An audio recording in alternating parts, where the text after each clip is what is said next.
시간도 우리의 연단의 그런 과정이죠. 우리가 한때 주님을 위해서 감정적으로 뜨겁게 올라와서 주를 위해서 내 목숨까지 바치겠다. 그런 순수함이 있을 수 있습니다. 진실했어요. 그런 마음의 결심도. 그런데 시간이 흐르면 이제 무뎌지기도 하고 열정이 식어지기도 합니다. 그래서 이제 지나면서 어느 틈엔가 그것이 마음 깊은 곳에서 우러나온 것이 아닌 걸 본인도 깨닫게 될 수 있어요. 깊은 곳에서 우러난 게 아니고 그때는 감정적이었구나. 그냥 내 목숨을 바치겠고 내 모든 걸 버리고 신학을 하겠다고 그렇게 결심도 하고 그런 때도 있지만은 이게 깊은 것이 아니었구나라는 것을 시간이 흐르면서 스스로 이제 느끼는 거죠. 그러니까 물도 이제 건수물이 있고 그야말로 이제 깊은 샘물이 있지요. 어렸을 때 보면 우리 동네 가운데 있는 가운데 도막에 이제 불하게 길게 되어 있는데 가운데 도막에 우물이 있습니다. 근데 이 녀석은 홍수만 하면 늘 물이 이제 비가 많이 오고 그러면은 물이 이제 누렇게 변했어요. 그래서 그때는 뭐 며칠 동안 이제 못 먹는 거지요. 쓰지는 그때는 뭐 그냥 빨래나 하는 정도로 쓰지 마실 수 있는 물이 아니었습니다. 그래서 우리 어린 마음에도 저 물은 그렇게 신통치 않은 물이다. 우물로는 그렇게 했습니다. 근데 친구네 집 뒤안에 있는 물을 보면 항상 물이 맑았어요. 항상 물이 청강수 같이 막 물이 이렇게 쫙 깨끗하고 맑은 물이었습니다. 이 우물은 좋다. 이런 생각을 해본 적이 있습니다. 그래서 시간이 흘러다 보면은 우리 주님에 대한 사랑이 내 깊은 인격에서 나온 것인지 아니면 이렇게 잠시 맑았다가 이렇게 흐려질 수 있는 그와 같은 것인 겉에서 나오는 것인지 시간의 연주에 따라서 우리가 알 수가 있는 거죠. 시간이 흐를수록 연주가 깊어질수록 우리 마음은 순결하고 뜨겁고 진실하고 신실한 주님의 사랑이 계속해서 이제 풍성히 솟아나는 은혜가 있기를 소원합니다. 두 번째는 환경의 시험도 있어요. 환경이 안 좋을 때, 아주 뭐 절박한데 환경이 안 좋고 여건이 안 좋을 때 기도 생활도 열심히 하고 믿음 생활도 열심히 했던 분이 환경이 좋아지면 이제 나태해지는 경우도 있습니다.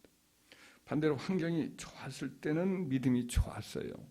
근데 환경이 거칠어지고 또 어렵고 문제가 커지고 그러면 원망불평을 하면서 믿어도 별 소용없고 기도해도 별 소용이 없구나 하고는 기도 생활도 약해지고 믿음도 식어버리는 경우도 있습니다. 그래서 환경의 변화를 통해서 믿음의 진실함, 신실성을 달아보는 거지요.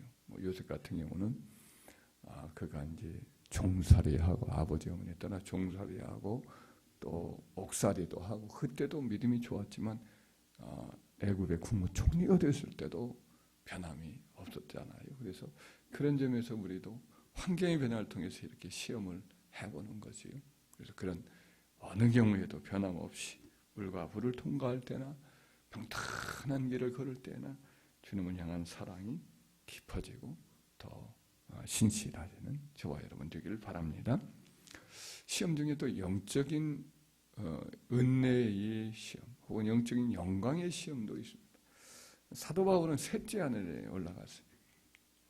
셋째 하늘에 올라가서 가히 사람이 들을 수 없는 그런 말을 듣기도 하고 보지 못한 참 사람으로서는 볼 수 없는 것을 보기도 했지요.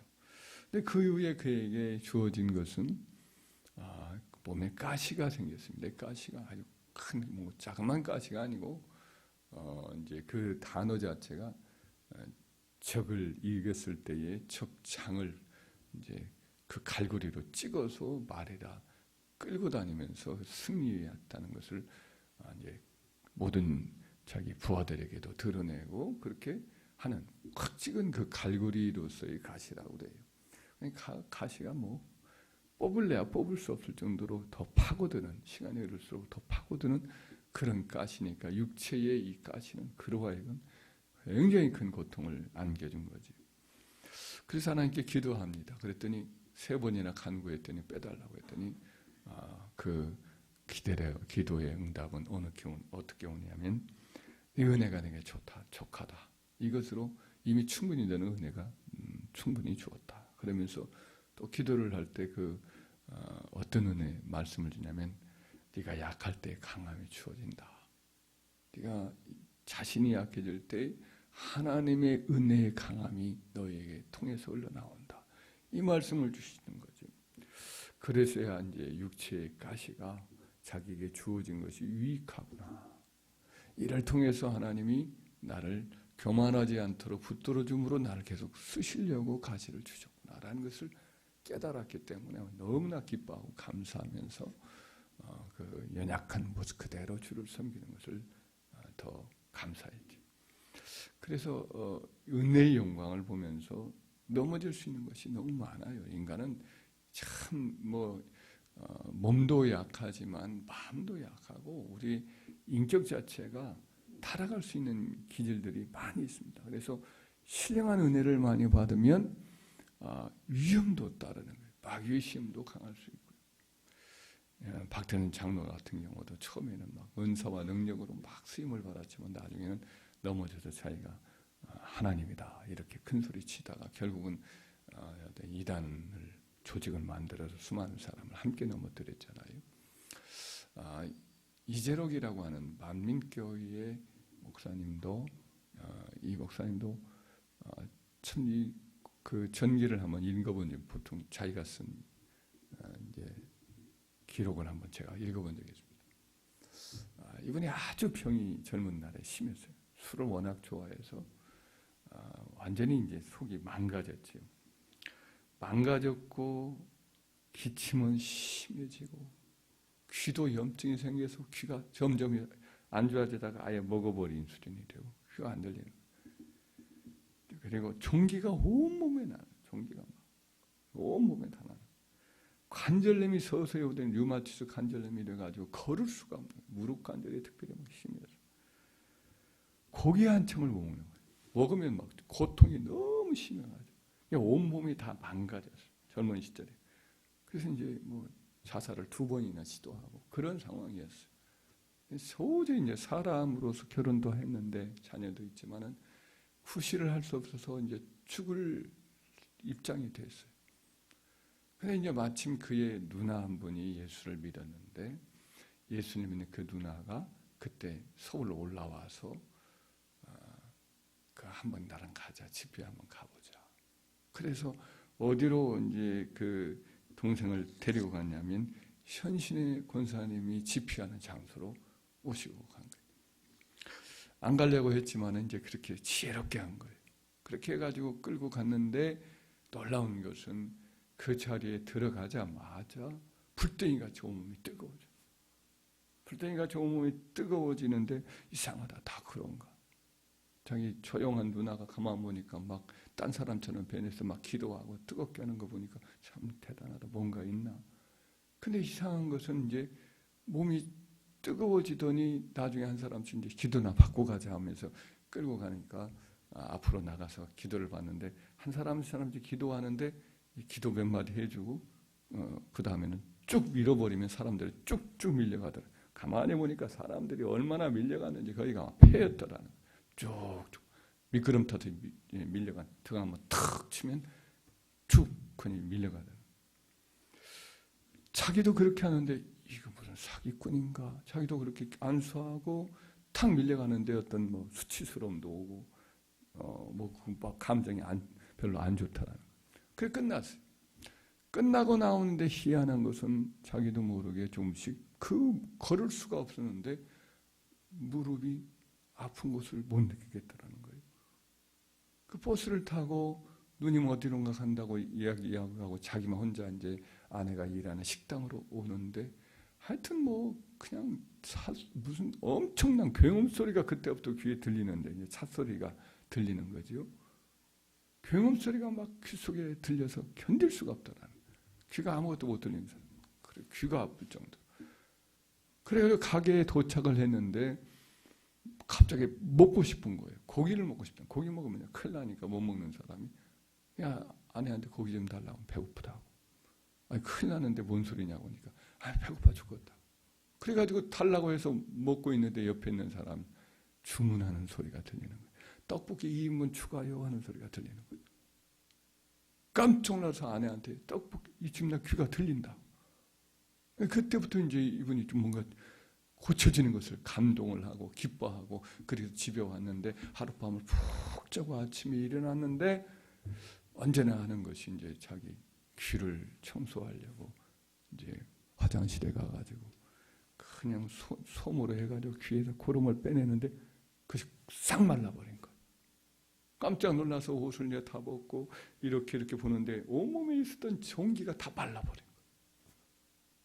너무 감동을 하고 자기 속에 있는 모든 질병이 하루 만에 뭐 다 없어지고 포도송이 같이 목에 잡히던 그것들이 다 들어가고 일시에 나와버리는 거예요. 하나님은 살아계신 줄 믿습니다. 이분이 뭐 거짓말할 이유가 없죠. 그랬던 이분이 이제 신학을 하고 그냥 기도 생활에 전력을 하니까 이제 은사도 받고 사람들이 보지 못하는 것도 보고 그러면서 여기에 빠져버렸어요. 은사주의 직통계시. 근데 거기까지도 괜찮을 수도 있어요. 이분이 이제 자기 일을 우상화하는 그런 유혹에 빠진 거예요. 대단한 은적 은사를 보면서 자기를 우상하는 작업을 하는데 한 여전도사가 그때 예언을 하는 여전도사를 자기 이제 그 교회에 데리고 왔는데 그 여전도사를 통해서 자기를 우상화하는 작업을 하는. 우리나라에도 그런 사람들이 몇 사람들이 있어요. 변승우라고 하는 목사님도 다 자기를 우상화하는 일을 해요. 자기가 대단하고 천국에서 이런 것들을 보았다는 환상들을 자꾸만 이야기를 하게 만들어요. 참 치졸하죠. 우리가 볼 때는 참 본인만 모르는 것 같아요. 그런 거 보면 참 위험한 일에 스스로 자초하게 가는데 그 길로 간 거예요. 이 사람들. 결국 교만해지고 자기 우상에 빠지고 물론 대단한 은사가들이 나타날 수도 있겠지만 계속 천사 모았다 모았다 이 자기를 우상하는 일을 하더니 결국은 이렇게 좋지 못한 그런 악한 일에 빠져서 감옥에 지금 가 있잖아요. 그러니까 영적인 은혜를 경험을 했다고 나는 봐요. 분명히 뭐 병이 고쳐진 것이 확실하니까 모든 걸 버려두고 신학도 하고 그런 역사가 있으니까 교회도 사람들이 몰려들었겠지. 영적인 영광. 이것이 은혜이면서도 시험일 수가 있어요. 그래서 우리는 이런저런 시험을 통해서도 겸손해지고 낮아지고 해야 돼요. 마귀의 집중적인 공격도 있을 수도 있으니까 그럴수록 기도해야 돼요. 이외에도 사람의 인정에 매이면 또 시험에 빠지고 하나님의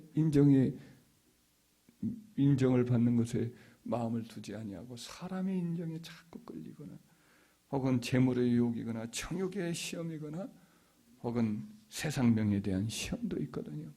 이걸 다 이겨나가면서 결국 다져져야 비로소 온전해질 수가 있는 거죠. 한두 번 이겼다고 하면 방심하면 그 다음에는 넘어질 수밖에 없고 영적인 진취에 빠질 수밖에 없어요. 은혜는 계속해서 다름질하지 않으면 안 돼요. 자전거를 탈 때 계속해서 바퀴를 돌리지 않으면 그 다음부터 은혜가 어느 틈인가 빠져나가고 그 자리에는 세상 것이 들어오거나 인간의 생각이 들어오거나 마귀가 들어오거나 다 그럴 수밖에 없어요. 그래서 우리는 더 세월이 갈수록 온전해질 수 있도록 방심하지 말고 하나님의 은혜와 긍휼의 자리에 계속해서 나아가기를 힘써야 할 줄 믿습니다. 이것이 시험이면서도 연단의 계기가 되는 거니까 지금은 우리가 주님을 따라갈 수가 없을지라도 후에는 주님을 온전히 따라가는 세월이 갈수록 주님의 온전함에 이르게 되는 성숙한 제자로 주님께서 우리를 이끌어 가실 것이고 또 그런 성숙한 제자가 될 수 있도록 우리 스스로도 늘 깨어있고 방심하지 말고 더 주님의 은혜의 옷자랑 붙드는 저와 여러분 되기를 주의 이름으로 축원합니다.